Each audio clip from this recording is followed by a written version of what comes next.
लोकतंत्र के नए प्रभारी। नमस्कार दोस्तों, मैं आरती शर्मा और आप देख रहे हैं TNF टुडे।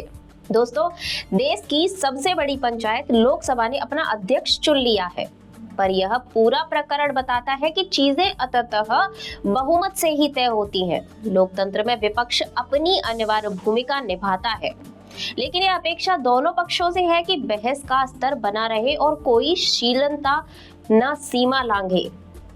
दोस्तों, राजग के संख्या बल को देखते हुए ओम बिरला का 18वीं लोकसभा का अध्यक्ष चुना जाना तो खैर तय ही था, पर पिछले कुछ दिनों से इस मामले में घटनाक्रम ने जिस तरह का मोड़ लिया और बात चुनाव कराने की थी, वह नए दौर की राजनीति का संकेत है। परंपरा है कि लोकसभा अध्यक्ष भले ही किसी राजनीतिक दल का हो, अमूमन उसका चुनाव सर्वसम्मति से होता है।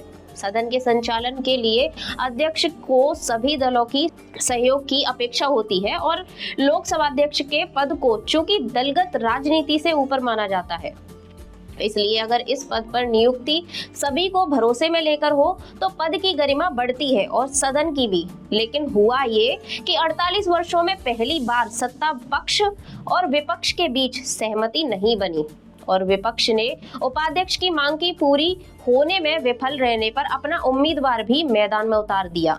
यह दिग्गज बात है कि मामला वोटिंग तक नहीं पहुंचा और ओम बिरला को ध्वनि मत से अध्यक्ष चुना लिया गया। यूं तो बिरला 2 बार निर्वाचित होने वाले छठे लोकसभा अध्यक्ष हैं, लेकिन 5 वर्ष का पहला कार्यकाल पूरा होने के बाद लगातार दूसरी बार निर्वाचित होने वाले दूसरे अध्यक्ष हैं।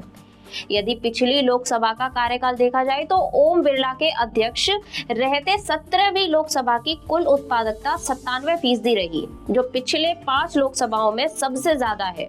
इसके अतिरिक्त अभी उनके अध्यक्ष रहते नए संसद भवन के निर्माण के साथ सदन में 3 आपराधिक कानून अनुच्छेद 370 को हटाने और नागरिकता संशोधन समेत कई ऐतिहासिक कानून भी पारित हुए।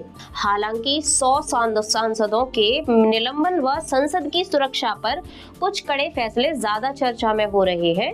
यही नहीं, पूरी लोकसभा के दौरान करीब 875 करोड़ रुपए की बचत भी हुई है, जो सचिवालय के बजट का 23% था। निर्वाचन के तुरंत बाद जब प्रधानमंत्री विपक्ष के नेता और संसदीय कार्य मंत्री लोकसभा अध्यक्ष को आंसदी तक ले गए, उस दौरान जो सौजन्य दिखाई पड़ा वह सत्ता पक्ष व विपक्ष के बीच चल रही तलखियों के दौर में सुकून देने वाला था। विपक्ष के पास पर्याप्त सीटें हैं और नई स्थिति में उसके तेवर भी दबाव बनाने वाले हैं, लेकिन यह दावा लोकतंत्र को हक में सकारात्मक परिणाम देने वाला होना चाहिए। इस संदर्भ में नवनियुक्ति अध्यक्ष की टिप्पणी गौर करने लायक है कि हम बेशक अलग अलग विचारधाराओं के चुनकर आते हैं, लेकिन देश में सबसे पहले हैं। ऐसे में दोनों पक्षों में यह अपेक्षा है कि बहस का स्तर बना रहे और कोई शालीनता की सीमा न लांघे। दोस्तों, आपकी क्या राय है लोकतंत्र के नए प्रभारी के बारे में? आप भी हमें कमेंट करके जरूर बताइएगा। धन्यवाद।